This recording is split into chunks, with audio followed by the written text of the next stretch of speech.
Allez, ça tourne! Bonjour à tous les athlètes de France et bienvenue sur France Athlé dans le 6e épisode de Diamond France, votre émission qui s'intéresse aux Français en Diamond League.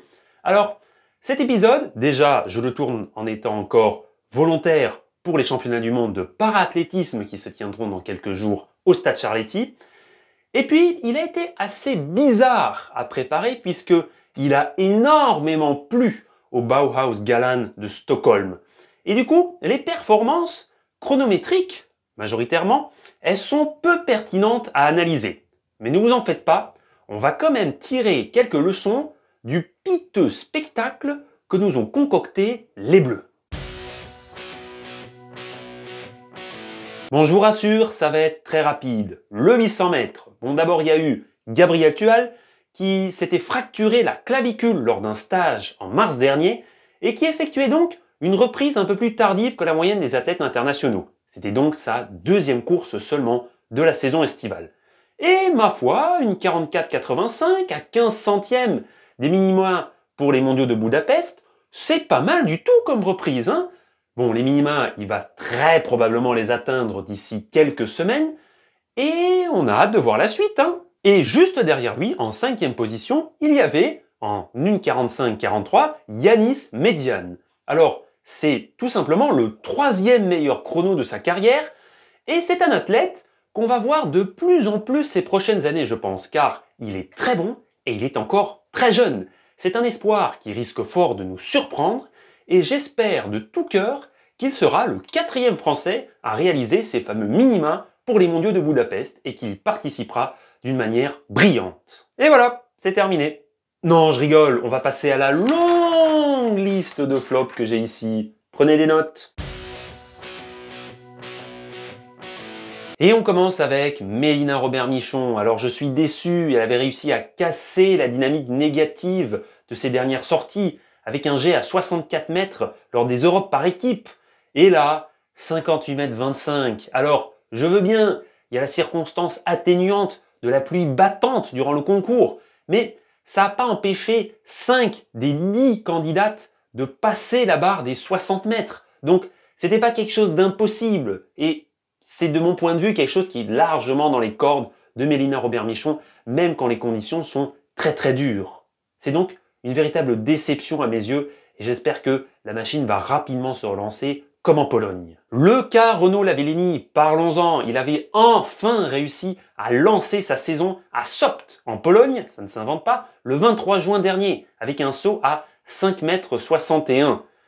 Mais il n'y a pas eu une véritable dynamique qui s'est enclenchée derrière puisque hier, il a raté ses 3 sauts à 5,42 m, ce qui fait de lui le dernier des concurrents.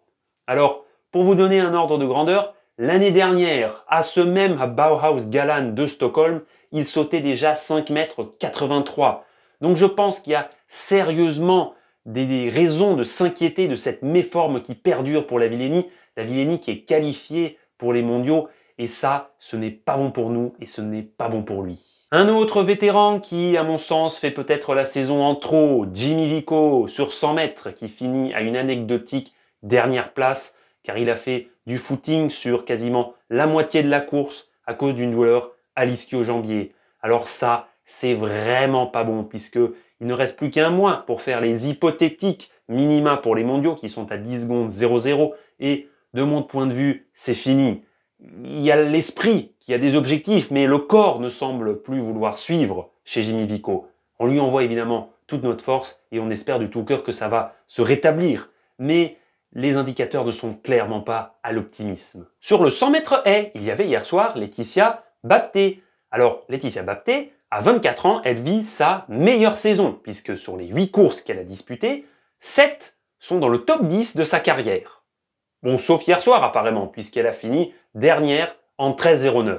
Alors, je sais bien que le tartan était trempé et tout ça, mais elle avait clairement le potentiel pour faire mieux au niveau du classement. Et au niveau du chrono, bah, il n'y a rien à dire. C'est un truc à oublier. Il n'y a aucun enseignement et il faut passer le plus vite possible à la suite. Et on termine avec un cas un peu spécial sur le 400 mètres haies masculin. Alors, j'avais prévu de dire plein de choses sur Wilfried Apio et Ludwig Vaillant, mais ce sera pour une prochaine fois puisque la course est inexploitable. C'est-à-dire que il y a eu des militants suédois qui se sont mis sur la piste et qui ont donc empêché les coureurs de finir dans de bonnes conditions leur effort. Et donc, déjà, je comprends pas pourquoi on a gardé les résultats. C'est inexplicable, c'est inique. Et donc, il n'y a rien à dire, c'est mort. 49 secondes pour les deux environ, ça ne sert à rien de le commenter puisqu'ils n'étaient pas en pleine possession de leurs moyens. J'espère qu'on pourra aller revoir les deux très rapidement sur une course pour qu'on puisse commenter leurs exploits, car ils en sont capables. Bon, je sais que je fous une ambiance de merde, mais c'est pas ma faute, hein. Les tops sont pas non plus transcendants, les mauvaises performances, il n'y a pas de matière à s'énerver parce qu'elles sont un petit peu logiques. Donc, je vous donne rendez-vous à la prochaine vidéo, hein. On peut faire une petite dédicace à Charlotte Mouchet, notre lièvre, pour terminer sur une bonne note. Et moi, je vous dis à dans 15 jours au meeting Hercules. Et là, on joue quasiment à domicile, merde. C'est là qu'il faut sortir le grand jeu. C'est maintenant ou jamais dans la saison. Moi, j'attends du lourd. Restez connectés, la team. Et moi, je vous dis ciao.